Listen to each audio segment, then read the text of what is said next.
Welcome to Africa to You. I'm Vivian Birchall, your host. In this episode, my guest is Ruth Agbaji. She's the CEO and Nard-in-Chief of Codewiz, based in Westford, Massachusetts. Welcome to Africa to You. Thank you. How long have you been in Massachusetts, or in the United States for that matter? I came to the U.S. in 2010, January of 2010, and I got a scholarship to study computer science at Tufts University, and so I came for that, and then I was at Tufts University for 2 years. All right. Yeah. And when did you move to this part of town? So after I graduated from Tufts, I got married, and then I moved to New York for a little bit, and then I got a job with Microsoft, and then I came back to the Boston area. So we lived in Cambridge for a while, and then we wanted to buy a house, and we started looking around. Real estate is pricey in Massachusetts. Oh, yeah. So we were Tell me looking about further and further out, and we landed in the Littleton area, and then now in the Acton area. You were one of the first friends I made when Yeah, I that's moved true. to Acton. I've been That's here true. 3.5 years, and I know I've seen you start your business. I was there at the launch Yeah, of that's Codewiz. true. So, why Codewiz? How did it come about?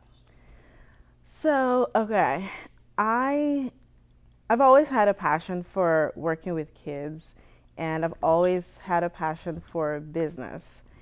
But I've never, so I dabbled in a few things here and there, but I never really did like anything super big. So it came to a point in my life when I was having kids. I had one, and then I was pregnant with the second one, and commuting to Cambridge was just a nightmare. Because I had to coming to Cambridge from Littleton was just a nightmare because I had to take the train, and I was never on time for the train, so I was always running, African Right. time kind of thing.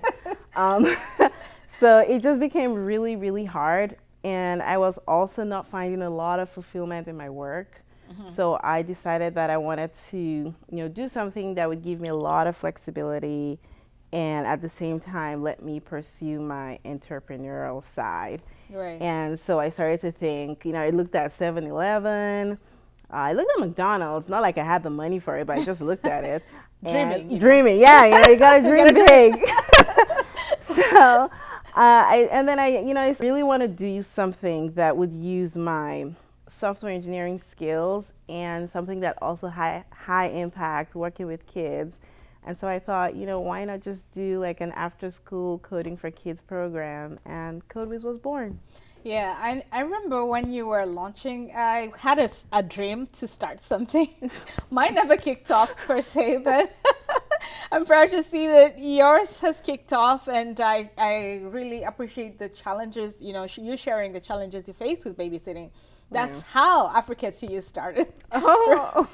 I couldn't juggle work-life balance because Right. of the babysitting Yeah. challenges, if you remember. It's hard, yeah. And I said, okay, while I figure out my next step, and so what can I do? And people used to ask me so many questions about Africa. So Right. I decided, why not start a show to just talk about Africa and, the diaspora. But like you, image what you're doing in the United States. Right. And your story is critical to every African diaspora or immigrant who is just coming to the United States, because we face so many challenges, as you may know. Right. Sometimes people don't believe in the education we had back there Right. because they've never heard of the school you went to. And so having Ruth, who studied in Nigeria, her bachelor's in Nigeria, and then comes here to, a master's, and in a few years you're owning franchises. That is a success story that we want to elevate and let the community know. And tell us about the franchising. How many franchises have you opened right now? So we started franchising this year, and we have 2 franchise locations open now. We're hoping, fingers crossed, to be able to close 3 more before the end of the year. Wow. Yeah, I know, it's crazy. My dream initially, when I started Codewiz, I never thought we would go into franchising. My big big goal at that time was we would have 5 corporate locations, and that would be it. Like that was my big stretch goal. And so when I started to think about franchise and people were talking to me about it, I'm like, okay, if we do 1 in the first year, that would be awesome. That's my big goal. And then we did 2, and now we're trying to do 3 more. Right. So it's just one of those things that, you put in your best and you hope for the best. Yeah. And you never know, what will happen, what, the future holds. You just have to just keep trying and plugging away at it. So what are some of the challenges that you have faced? Of course, we can assume that it has been a smooth sailing that you have faced over the years growing your business, especially in this part of town in Westford. I think I'll first of all say that, the community has been, for the most part, very supportive. When we started, the Facebook moms groups just blew up. And they were the ones that really helped us get like a strong start, because it was like, oh my God, there's this Black woman. Everybody go check it out. Right. So that was So great. your identity helped? My identity, yes, I will not lie. It did. It was like, what? A Black woman? What? Because in software, on the coding side of things, women are a minority. Like there are very few women in STEM. And then to be a Black woman in STEM, owning her own business, it was like, whoa, mind blown. So you gotta check her out, make sure she's legit. Yeah. Yes. Oh my gosh. So, that really gave us our strong start. But, that being said, there were challenges. There were times people would come in and I would be there and they're like, so I had this guy and he came and he said, oh, my girlfriend really likes to code. And I'm like, oh, that's cool. I love girls who code. Do you want to, here's my card. Do you want to, tell her to call me? And I don't know what I said that put him off. And the next thing he said is like, you know what, can you please just go get me your manager or something? Because, I want to talk to the person who owns this place. And I'm just like, wait, what? Oh, my God. So, there was that. That was one. And then there was another incident where, and you know this story, where somebody's like, oh, this is such a cool business. If you get a white man to run this business, you're going to do so well. And I remember that. That was awful. That was awful. But, honestly, it really became like the fire in me, because I was like, well, I'm going to prove you wrong. And you have. Yeah. No, you've really proved everyone wrong. Yeah. That, an African immigrant lady can own a business and make it flourish in a very, very short time. Yeah, it's been a wild ride. It's fun. So, what advice would you give someone trying to identify a business in this in the Greater Boston area? Because some businesses are not working. They're failing. For example, if you look at Acton, there are many businesses that have come and closed. Right. So, what advice would you have for someone who has a dream? I think that a lot of things boil down to what you're passionate about and how much work you're willing to put into it. Right. I've met a lot of people who, they have great ideas and, it's something that could have succeeded, but you're not ready to put the work into it. Mm-hmm. Running a business is not, you're not going to be sleeping at 9 p.m. and waking up at 6 a.m. or 7 a.m. That's not how it works. Starting a business from scratch is a lot of work, and you've just got to be ready to put in all of the hours, all of the time, and then have faith. Right. You have to have faith that your idea is great and that people will buy your idea and people will love your idea. Right. And you just have to go all in.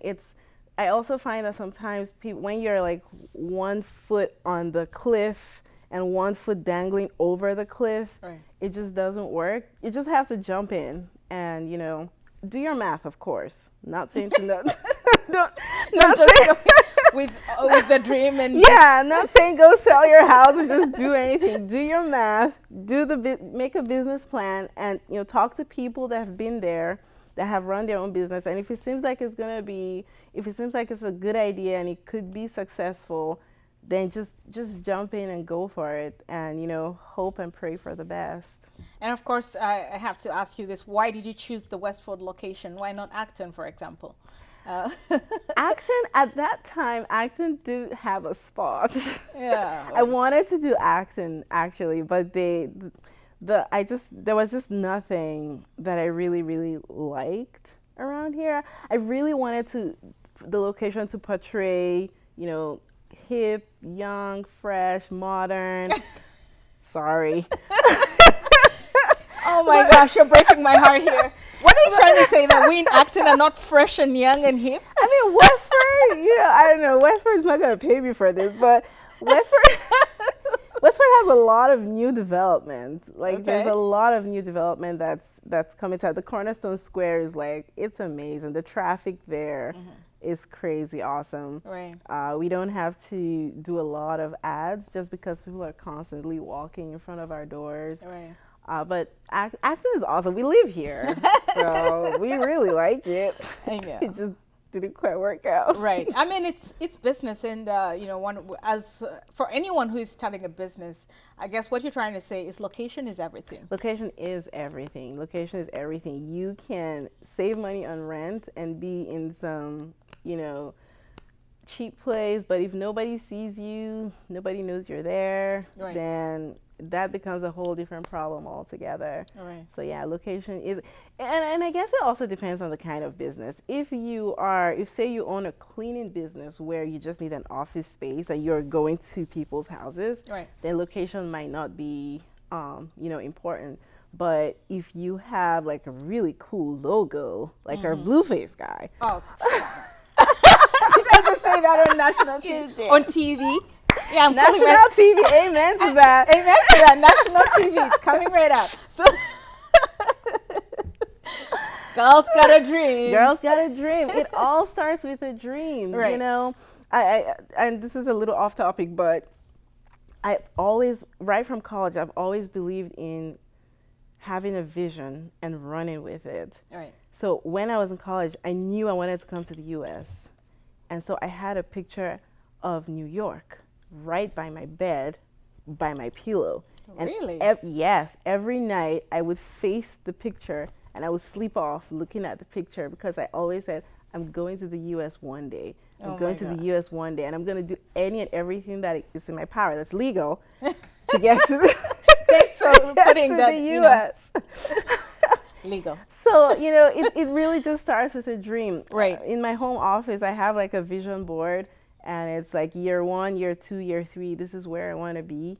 And I just, every day I look at it, I'm like, okay, this is where I need to be, and this is what I need to do to get there, and I'm going to get there. It's funny you say that because I've always dreamed of being, first of all, my bigger dream was to be a diplomat. Yeah. And cool.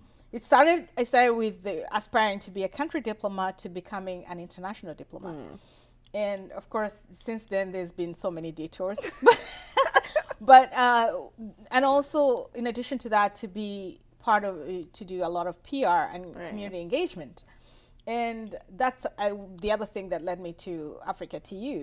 Africa to You has really given me a lot of exposure about the world around me. And you never know where that's going to lead you. You don't know what connection, what networking thing you've done. It has led me to Harvard. I'm studying a course at Harvard. That's true. That's right. That's absolutely right. I would never have, in my wildest dreams, thought that I would be heading to Harvard as a student. And I start next week. So that's awesome. I'm excited about that. So fist bump. Yeah. Dreams. Yeah. So anyway, this show is about you, less about me. So let's get back to you. What is your dream for the next, since you're a planner and a dreamer, for the next 5 years? Where do you want to see CodeWiz? So I would love to see CodeWiz around the United States and hopefully in Africa. I was going to ask you whether you have any plans for Africa, because we have to give back at some point. We do have to give back. We do have to give back. I met a gentleman at a show recently that's from Nigeria, and he was really interested in taking CodeWiz there. I think the challenge is it's just having someone that can run it over there. Right. It's different rules and yeah, regulations. And yeah, exactly. rules. And there's also technological challenges. Here, we don't have to think about internet or bandwidth. How fast the internet is, or installing stuff on computers and whatnot. But back home, you got to think about that. Right. I mean, in the bigger cities, it would probably be straightforward. But then part of me really also wants to reach out to the not so fortunate and those that are not like high income. But then that's a whole different challenge altogether. Right. But I'm really hoping, it's a dream of mine to have some code whizzes in Africa. That would be that so would cool. be exciting. Yeah. And it touches my heart that you're actually thinking of those who do not have enough. I grew up from a very humble family, for lack of a better word, and there's always this driving force to find remedies for people who cannot afford, and that is one of the passions I have with the healthcare, healthcare, and that's why I have I've picked up interest in the Global Health Catalyst program, which is seeking to reduce healthcare costs. Right. And because at the end of the day, they also need to survive. Yeah. And they need to compete. In that said, I really thank you for being here today, for sharing your story. Yeah. I want to host you again to tell us more about your story. And thank you for being who you are, kind-hearted person. I'll never forget the day you hosted my family night after the storm. I remember that. Took away our power. Oh my gosh. That was so fun to have you around, Bill. I'm kind of hoping for another storm. Come on. No storms, keep away. But thank you for being you. My pleasure. Thank you for the contribution you're giving to this community through helping children learn to code. Yeah. And we hope you can open a location in Acton someday. Fingers crossed. Dream on. Maybe I might be the franchise owner. There you go. Hey, let's talk. Yeah. Let me first learn how to code. I hear you have adult classes now, right? We are trying to start. It's one of those things, you need critical mass. When you have one person here, one person there, the economics don't really add up. Right. So we'll see. But kids are our main focus. We can do a barter trade. I teach you how to edit, and you teach me how to code. Anyway, thank you again for being my guest in Africa to you, and wish you the very best always in everything you do. And for those watching Africa to you, you can, if you want to learn more about Africa, its diaspora, and how we connect with the rest of the world, and the contributions we bring to the Western world, you can visit us at africatu.org or email me at africatu.vivian@gmail.com. Thank you for watching Africa to You. Till next time.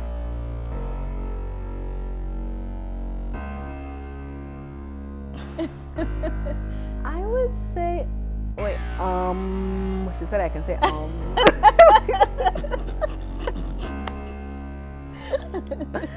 let's see, hold on. You edit this, right? Yes. Let me think about this for a little bit. I have to put that at the end. Yeah, that's good.